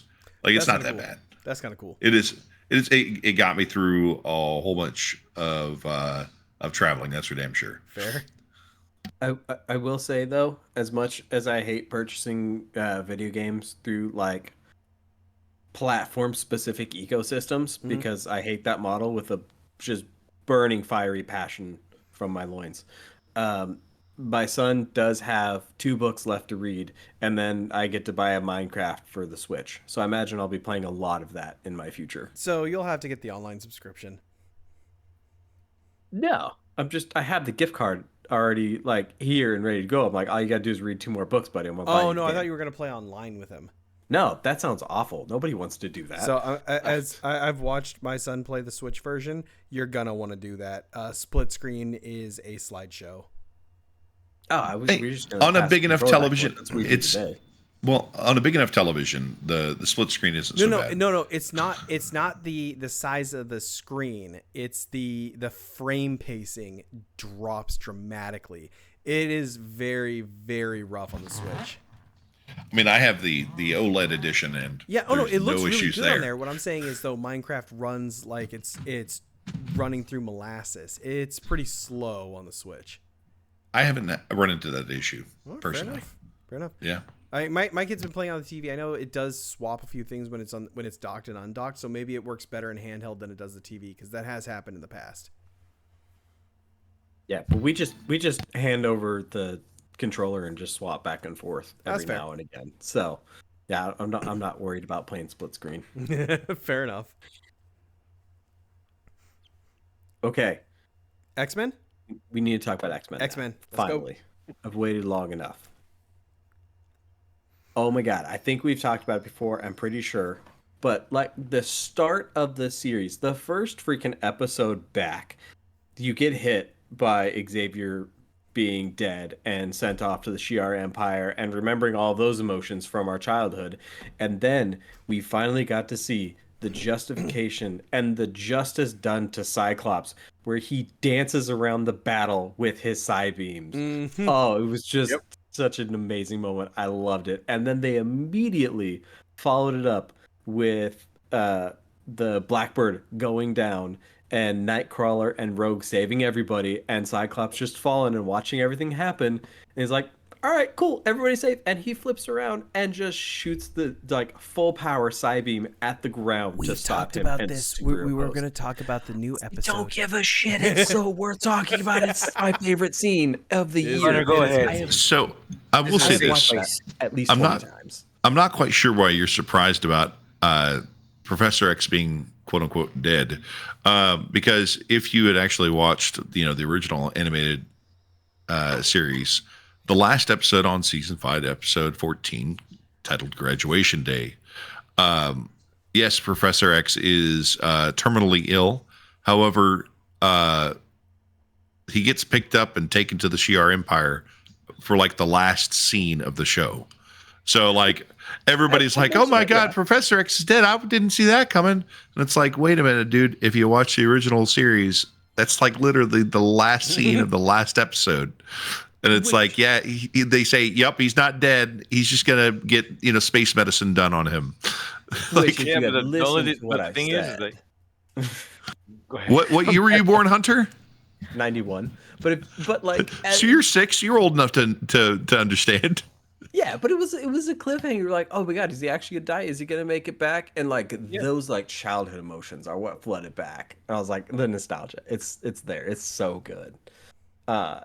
And then we finally got to see Sinister be like a full-on bad guy in the I can love that. I wanted it so badly for the movies, but they still haven't done it. And they keep teasing it over and over again, but we don't get to see it. I seriously, because Ryan Reynolds is such an X-Men fan, I really hope Mr. Sinister is like the bad guy of Deadpool.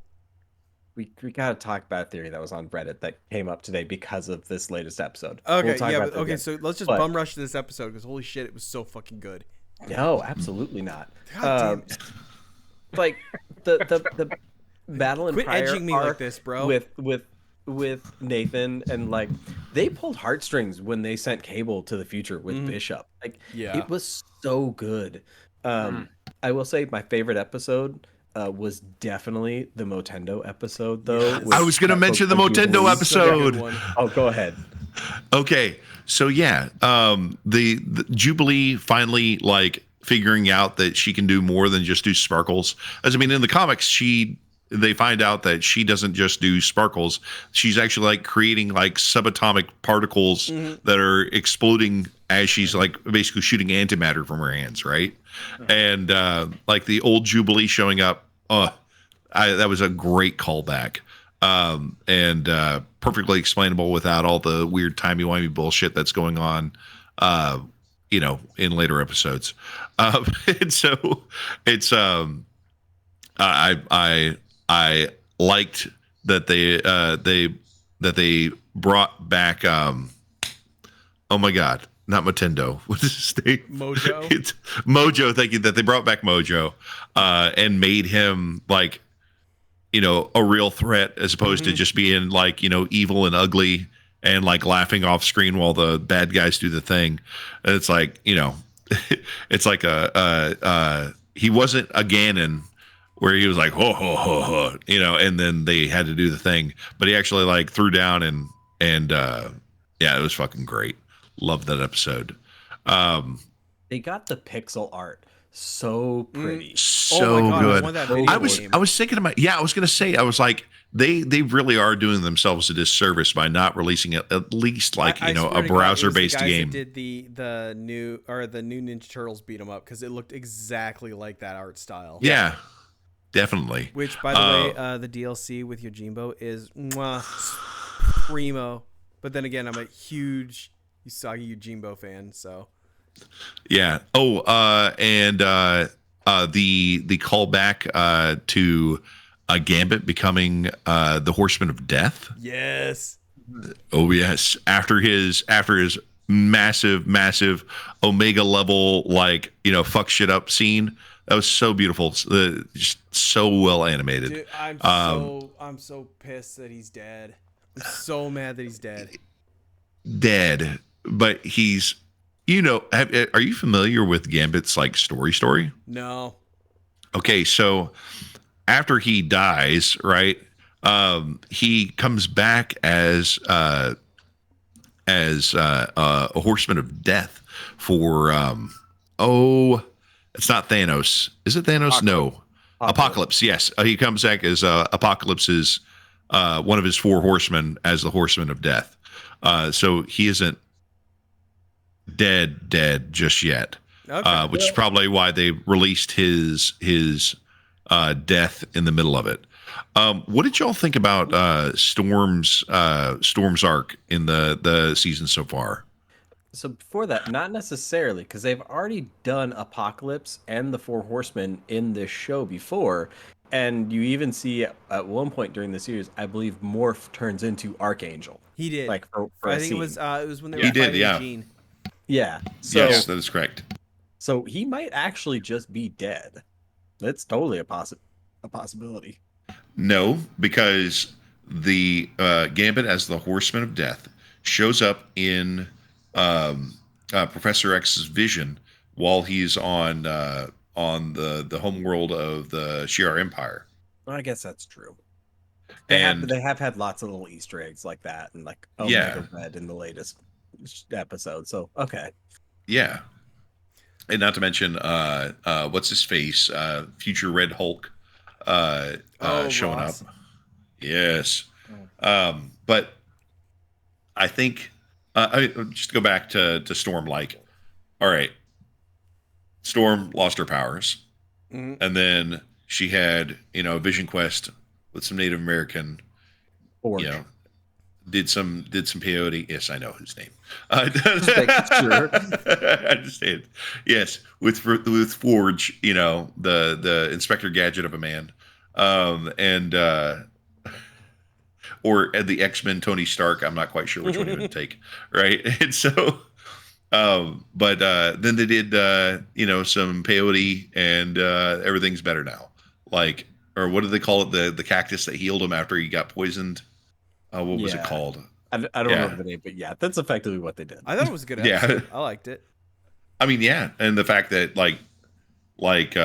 she battled the when was it a Wendigo or what was that thing? It was a desert demon. Yep.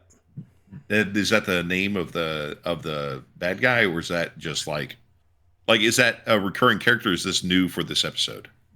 No, it was from my understanding, the way Forge was explaining it was that it's always been there, that her losing her powers, claustrophobia, and all that stuff just created this whole thing to show up, and so he blamed himself on that part. So the demon was already part of Storm, or the demon was there in the desert? It showed up when she was going through her little trial and tribulations kind of thing. I see. So this is like her seeds of doubt, her fact that she lost the powers or whatever, opened the door for the desert demon to come to basically try to take over her body. Yeah, and then eventually she kind of let it take over her body, and then that was the part where she got the new fit and grew a shit ton of hair. Mm-hmm. No, it didn't take. She defeated it. It didn't take over. She basically she fought the demon, whatever you want to call it, mentally, and figured out unlocking her powers again, and then that's when she did her whole transformation. Right, but no, her new outfit is she didn't she say something about like I stopped fighting it and became one with it or something like that? Yeah. No. That is disagreement. Yeah. Okay, let's debate. I mean, to me, it was more of she conquered her demons. It wasn't like she absorbed it in her body, whatever. That's the way I see it. No, but the demon was a tangible thing because Forge even saw it. Yeah, and he got bit by it. Yep. Yeah. Yeah, I was. So I was defeated under the same impression she defeated the demon or her demons, and then got the black outfit. I mean, it's like video games. Come on now. Yeah, I was under the impression that she did overcome her fears, defeated the demon, and then just like her fears and everything else that were manifest into the physical creature were absorbed back into her, and they're gone now. And so that was the physical representation of her overcoming that battle, was the new hair and the outfit that was like the blend between the two characters. Yeah, That's how I took it as well. But either way, my takeaway from that episode was still just me pissed off that they got rid of the mohawk, because that's my favorite version of Storm. Oh yeah, super sexy. And speaking of lost mohawks, poor Gambit. Anyways, but no, But I mean, as far as her arc, I will say at least, because I think on the original X-Men '97, I think I'm almost done with season 1. But that was the one thing that was kind of getting on. That was one of many things that were getting on my nerves, because the whole claustrophobia thing was killing me on the way they were doing it on the first X-Men '97. So having her not go through that whole thing, and then X-Men '92, but yeah, was it X-Men '92? My bad. Yeah. So actually, it was just X-Men the animated series. Yeah. Yeah. It was just called X-Men, guys.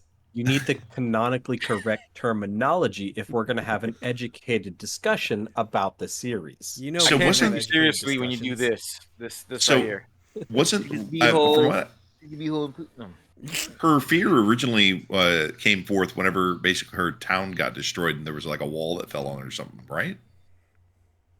I cannot. Well, if remember. you're talking about the original X-Men, it was some. I think it was the rubble that was around her. But at one point, she was in a box, and it was just she didn't like little small spaces. Even in the danger room, when they were getting crushed, he would just fall to pieces. So to me, it became like a running joke, like, which I'm glad the new series got it to where, yeah, it was one part, but then after that, she was like, okay, I'm back to my Omega level on this end. Okay. Okay, Kick ass. so are we going to keep beating around the bush with Gambit, or are we going to discuss Genosha? I thought we Genosha. were. Go ahead. Hey, you two are the ones who are going back and forth in the episodes. So Get your shit together. so Genosha, right? That was fucking Uh, hardcore. So from what I gathered in the last so episode, much. You hated what I it? gathered in the last episode, it was intended to be a canon event. Like it could not happen. Mm-hmm. Yes. Okay, Because it happens in the comic book. we're jumping ahead, but like the actual Genosha episode itself, like I hated it because I knew shit was about to go bad real fast. Like as soon as they started the episode, foreshadowing was strong with this one. it was, and like they got there, and it was this utopia, and it just bright, Everything was sprawling, just beautiful way too buildings. nice. It just had to get It dirtied was a little bit. too perfect. Like as soon as I saw, like, wow, they're gonna destroy. We're not even gonna get a single episode of Magneto ruling Genosha as like a proper ruler. Like they're gonna destroy all this, and he's gonna just turn psycho, and he's gonna rule the ruins of Genosha as like the world's greatest terrorist again. And sure enough, like, Master Mold, right? Mhm. Master Mold, Yeah. coming in the Master giant Mold.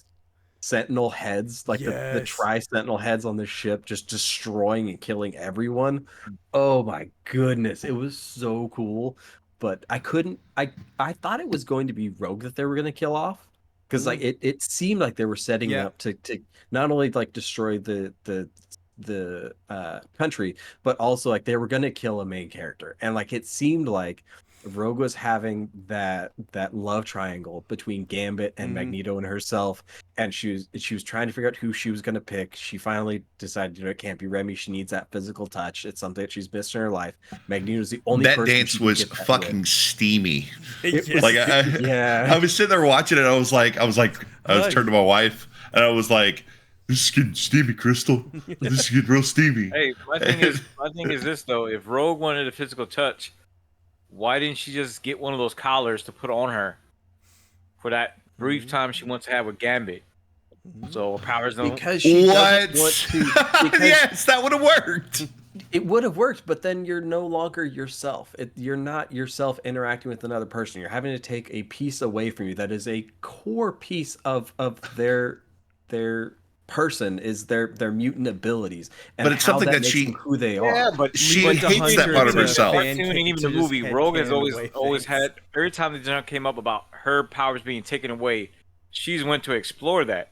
Yeah, she's So why volunteered not for just- that several Why not get times. the collar and do it for a brief second, just for that moment? Yeah. Wait until something there. But I mean, to say that she wants that physical touch with her powers, like there's many iterations where she's like, forget this, I just want to be normal and I'll go find a cure or whatever. In fact, get that wasn't that physical the whole touch. basis of the first X-Men movie? Yeah. Congratulations, gentlemen. We have just found a plot hole. Which I hate because the way they made Rogue, the way they made the relationship between Rogue and Wolverine should have been Jubilee and Wolverine at the Mhm. very least. But again, that's just the was star power behind it. So But like, okay, suffice to so say, it's Rogue's even fault if- the robots wiped out Genosha. even if canonically you can't go with the theme that Rogue would not want to take away a piece of herself in order to achieve that level of intimacy with another person, it's also just not something you can write into the show and like send the message, if you want to be with other people, you have to change a Conform. major fundamental Hey, part about make your that body sacrifice. and If you're your willing person. to make everybody else make sacrifices, you have to be willing to make the sacrifice yourself. That's the Well, problem with maybe society. she shouldn't have put Carol Danvers in a coma, and she would have never put herself in this position. Exactly. She chose herself, and therefore she sacrificed herself to get those powers from Carol. She's a stealer. If she will steal, she would kill. And it's her fault that Genosha got wiped out. Hashtag Rogue did nothing wrong. There's some Charlie lost the Day ass, she level lost the war. of red string happening in this moment. Actually, she lost her ass, and she was never herself again. I will say I said this. here- Actually, the later episodes, like she's looking a little thicker. I don't know if they changed it. I think they But it might looks- have. They Lance, might I have. think- this is They an got the animated show. feedback What from are you their doing? fan base. What was that? An animated show. Have some decorum. I mean, I think that she has been animated in recent episodes as being more like old Rogue as opposed to the new woke Rogue. Woke Rogue, I like that. Yeah, I'd agree with that. I'd agree with that. Okay, but so Exactly. the entire episode, I knew the city was going to Stupid. just get obliterated, and I was almost positive that Rogue was going to die. Mm. And they were going into the battle, and you already got to see like Madeline Pryor and them all just obviously get decimated when the initial strike happened. But Decimated then- means taken down by 1/10. They were devastated, my friend. Let's speak proper English. And then as they're going to battle, I got sound effect and for that. Cable is, or Gambit is like side by side with her, and they set it up with Gambit taking on Master Mold. I was like, you sons of bitches, do not do this to me. Like, I audibly said that, do not do this to me. And then he had the coolest death any character could Yes. ever ask for when he jammed his staff into the machine and just started lighting it up with his powers. I love the He's- fact no, that it he did called not out that jam he it was an into his- Omega level threat. Like, Right. that was great. He didn't jam his staff into the machine. He grabbed the piece of the machine that had It stuck skewered in him. his side, and he Oh, yeah, that's what he that's charged right, up. yeah. He charged up That's his a- tentacle, Yeah. and then That's I think right. he In hit my it with mind the it was stick, that. and Hey, that's yo. what blew it up. Yeah. So I can't remember in the X-Men animated show, did Gambit have Mr. Sinister suppress his powers, or was he full on Omega level? Okay, well, he's still drastically underpowered for Gambit, but is he still Omega level in the series? I don't know in the cartoon. I just know in the comic books that Mr. Sinister had toned him down. Yeah, because in the comic books, he is like by far and away the most OP character, and like he just kept getting more and more broken until the writer's like, we have to fix this, and they're like, mind block. But that episode was great. That's like by far and away my favorite episode of like animation that I've seen in so long, and I felt like Invincible was gonna like be at the top of that list for a very long time, and it was immediately just lost its place. I was shocked. Yo, when he did I the did not body expect slide, that from was the that show. Deadpool pulling him in? Because isn't he attached to Deadpool? Huh? So when Cable did the body slide, when he was with Madeline, he disappeared. His thing activated saying body slide initiate or activated or something like that, and that's when he disappeared. I remember in the Cable and Deadpool comics, they were like, that's how he would like Deadpool would pull him to him. No, so when they explained it in the latest episode, so like Well, yeah, they some other explained it fun was stuff like where he happen with, time couldn't, bullshit. he couldn't be Xavier, there. Sharon Yeah. and everything else. But yeah, it's because they list it as an absolute event point of the universe, or I can't remember exactly what they said. A canon event, essentially. Yeah, Yep. effectively a canon event. That every time he tried to go there, the time stream would suck him back out, so he could not change the outcome of that event. Okay, So it was the I time stream remember itself them that saying that. It was just it seemed. I think I just got comics mixed up. Yeah. Yeah. But yeah, then Rogue goes on a bender and Yep. just wants to kill everyone to get to the creator of the Sentinels. And that's when we finally got to see the actual supervillain behind the season, which at first, were you guys annoyed by that like I was at first? Because I was so pumped that we were finally going to get like a full-on Mr. Sinister season of him being the main bad guy. still It turns out he's are a though, puppet. because Sinister is using Bastion.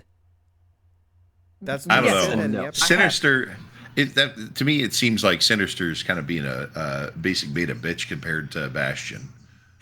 He's definitely the beta of the relationship. I The feel like 1, they're 2, setting 3 up kid, Mr. if you will. Sinister. Yeah, they're setting up Mr. Sinister for like a big villain role, maybe in season 2. But it's definitely the Bastion show for right now. Oh yeah. Well, Bastion is such a good pick for this, and like the fact that very unexpected. if we're gonna jump right into it, the zombies? Sentinel Primes and how many there were. Holy shit. Well, first in the middle of Rogue's rampage, she gets Trask and she's just hanging him over the edge of the building while the rest of the X-Men are sitting behind him, and she's just like, "Fuck you," and drops him. And that's And when Nightcrawler was there. Nightcrawler could have saved him. he didn't do shit. He's like, Rogue, what did you do? And then Wolverine Just is like, puts all the "Shoot, blame dude." on her. And then You Wolverine's could even like, had Jean "Hey." just grab her with her mind, but everybody's like, "Well, nothing we could have done. She just dropped the guy. Who'd have thunk it? We thought we were the good guys." Offer him to come back and do a freaking hey. No. Oh, Sure, you can. yeah. Well, he kind of did. Mm-hmm. Yeah, but the Sentinel Primes showing up was so cool So and well so done. unexpected. Yes. The Wolverine Nightcrawler fight with was so Nightcrawler with the good. 3 blades. Ah! Dude, I was geeking out watching that. I was like, oh my god, he's wielding 3 blades. And the One Piece. No. You guys like the fact when they did the teleportation and you went through what was the I think it's Brimstone or whatever they go through, the dimension that he goes through. That was pretty tight on that part. Yeah, and he's pulling Wolverine through because they both did the double stab. Yeah. So I thought for a second Wolverine was He going was to gonna get get left stuck, behind. right? I thought, and I was like, oh man, this is it. Wolverine's going to get pulled out of the picture, but then they didn't. I was like, damn. So I think they showed that that might be that might be foreshadowing for something that could happen to another character or Wolverine later on. Yeah, I 'Cause really know- thought isn't in that scene, Apocalypse in the Brimstone? That's where Not so much. Nightcrawler locks him. He's Not to never my seen- knowledge. I'd have to Google through that one. Yeah, Yeah. I remember it being that's how they dealt with Apocalypse was Nightcrawler trapped him in like the pocket dimension, and so every time he's actually like jumping through different points in time, he's actually running from Apocalypse. That could be weird headcanon, but I'm almost positive that happened on something. Yeah. So Magneto throwing down the fucking trump card. Yes. It's funny because like I was watching it happen. I was like, oh my god, I know exactly what he's gonna do. And then he did it. I was like, thinking about it, he could have done this like the entire time, but he didn't. He chose not to. Yeah. But he had it as his like That fuck was you his ace card. in the sleeve.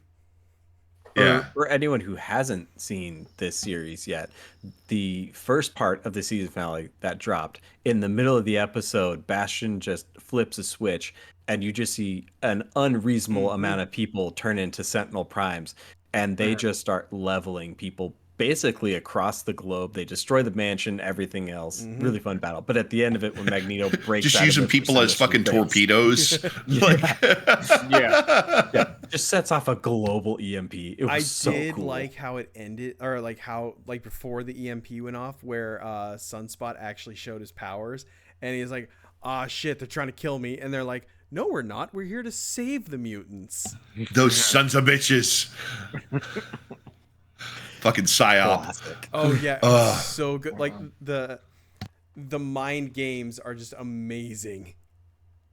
Like great psychology in the series so far. I'm really digging it. Yeah, but the one thing that I'm surprised you guys haven't hit it on, unless Hunter's going to talk about it right now, is just the fact that the Genosha and everything wasn't a surprise event. That from the very get go, Bastion it was part of the mix. The and that the blonde government- was a double agent. Huh?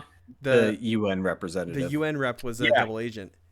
Which some people feel that she's still Mystique, but just the fact that the government knew about it from the get go. Then you throw in Doctor Doom was part of it, Baron Zemo. You don't see you don't see really who's on the other screens, but more likely it'll be released later. But just the fact that everybody knew it, everybody had a take on it, just go to show that again, if whenever Magneto does his thing, it was the whole point of Magneto was right. Like Oh, yeah. he was Yeah. right. Like this was gonna happen, whatever. Yeah, And now it's going to and be like what's going to happen even next me, Wars of War. man, even me, I'm starting to think, I'm like, man, you know what? Magneto is right. Like, I would have been convinced if I was in that universe and a mutant. I've been like, fuck yeah, he's right, and that makes me a Yeah. bad guy. It's like, Are we the baddies? And We do what have I really skulls on love, our hats. what I really loved about the finale, like right after the EMP went off, and everybody is like, Wolverine's like, oh, he just declared war on the Yep. world.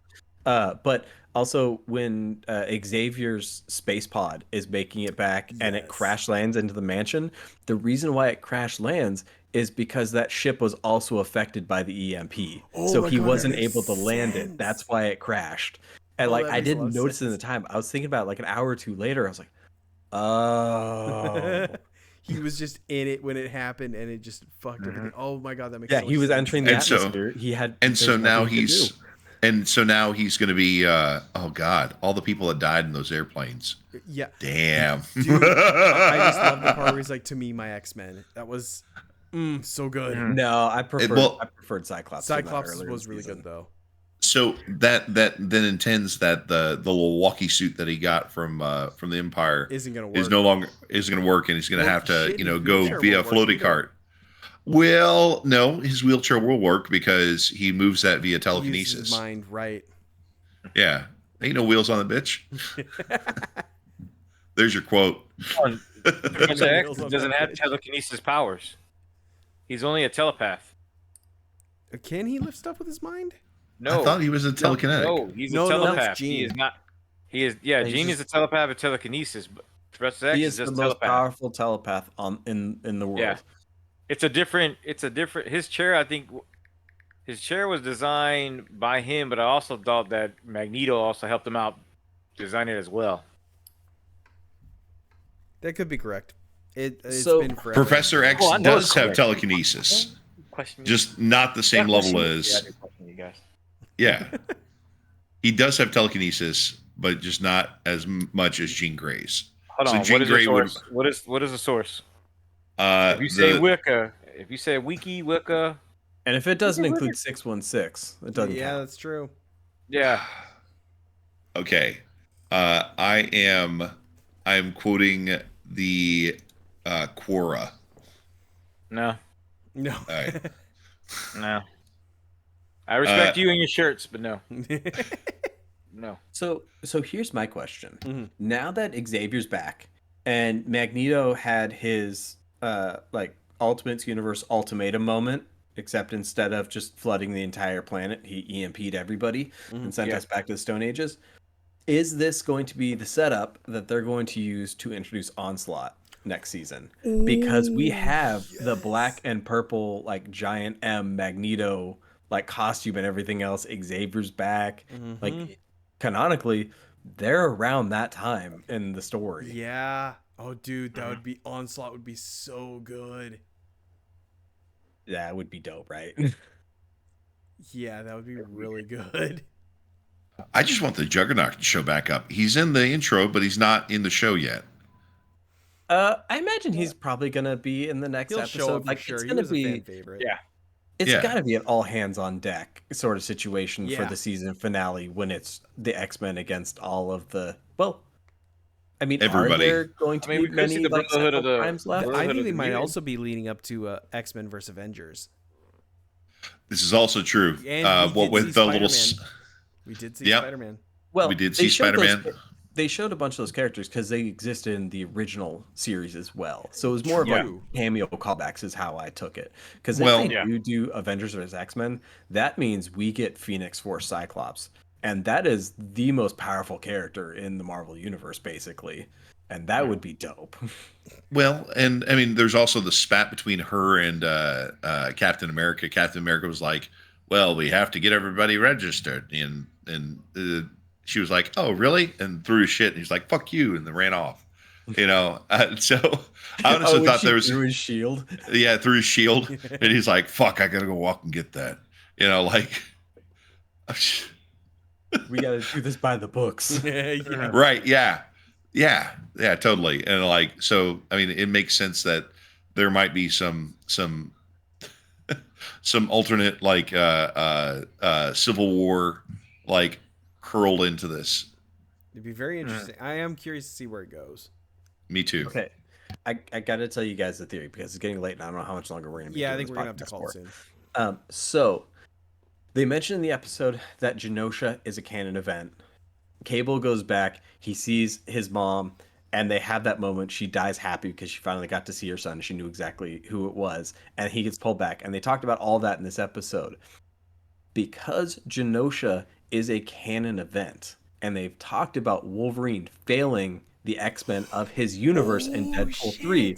The theory that was mentioned today was that Genosha happened in this universe as well. Mastermold came in, only the entirety of the X-Men were on the island at that time, and Wolverine was Mastermold the only one killed left standing. everybody. Yeah, they had no means of killing him, so he was the last remaining member of the X-Men from that event, and he died, and he was clearly taken out, and so because of that, like Xavier, when he makes his way back onto the planet, he lands with 10,000 Sentinel Primes staring straight at him, so he dies and everything else, and literally it's just Logan and nobody else left. And if there are any mutants remaining, Mr. Sinister did whatever he wanted with them. Mm-hmm. And so this is not only Deadpool trying to keep his timeline intact that he fixed at the end of number 2, it's Wolverine's Logan trying to make up his. for that moment and try to bring them back past that canon event. Because now we have the TVA solid the theory. TVA are very specific about making sure canon events happen in every universe so the timeline would stay on track. So yes, well, Mr. yes Sinister and no. are confirmed for Deadpool 3. Well, yes and no for the TVA because it hasn't been explained. Is this the TVA after the season 2 That's Loki, true. or is this the alternate universe TVA? No, not alternate universe TVA. Or is the guy who was supposed to be? He's somehow related to Morbius. I don't know if he's a Paradox is a different version of him, but of him trying to take over the TVA and go back to the way it was on that part. Yeah, and that's the way I took it as well, because they're, at least from how it looks like from the trailers, the TVA has hired Deadpool to try and prune these universes and these variants that are getting out of hand. And so that means that they've gone back to the way they were back in like season 1 of Loki. So that's what, like, when I saw that and then I read this theory, or this is like, first. Mm-hmm. Or they're going no, off that wouldn't make, that wouldn't make sense. It would have to pull everyone together. Unless Deadpool doing his jumps somehow affected the TVA and it went back to that.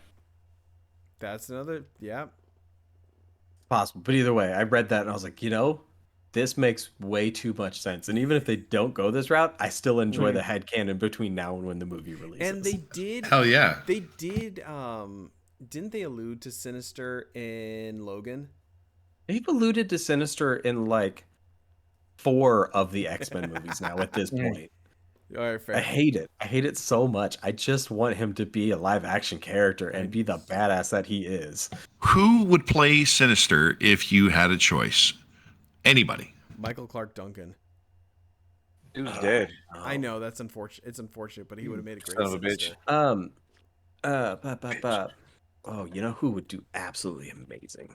We're gonna have to like Jared Leto. About 40 years. Peter Weller. I hate you, Glenn. Peter Weller would have been really good. He has he's not the biggest dude, but he's really tall, and he's got that menacing face and the voice that you know what? He probably still could have done it. He probably still could. Peter Weller. He played RoboCop. He also he showed his like really sinister side. Star Trek no pun intended. Well, I was gonna say Westworld. He was one of the main antagonists in Westworld season 1, and like that wasn't him. Are you saying the guy who played RoboCop or the guy who played the bad guy? No, he's actually wrong about Westworld. Was that not him? That's not him. That's the other guy. He was shit. Now I'm curious. I can't remember his name, but yeah, not the same character. Well, fair enough, but either one of them would do a great job. Yeah. Excellent. I think that's probably it for this week for me, guys. Oh yeah. Okay. Oh, yeah. But thank you all for coming in and enjoying these things. And That's right. I'm stealing the ending, guys. Well, no, that's fine. Thank 'Cause you. I got news for next week. Next week the podcast. Ah, is you bastard. early, because we are going to have some real special guests on the show. Wow. You don't count, bitch. It hurts. I hope it does. So we are gonna have Victor. That's right. Grimes. You know what? I'm not coming. So we're gonna have. That's what she said. Hold on, let me make sure I get his name right. I believe it's Victor. All right, so we're gonna have Victor Griff and Benjamin Banks, the VCW tag team of the It was the Golden Pinky Society. They're gonna be on the show next week, so we're gonna be doing it a little early. I know Hunter might not be able to make it. Glenn, if you'd like to come, you're more than welcome. Thank you. I appreciate it. But yeah, so we're gonna have it. Should be fun. Sucks. Should be fun. Ooh. But yeah, so it should be fun. So hopefully that podcast will be out on time. Depends on if I have to edit anything, but we'll see. But yeah, so that's news I got. Excellent. Now that's a podcast.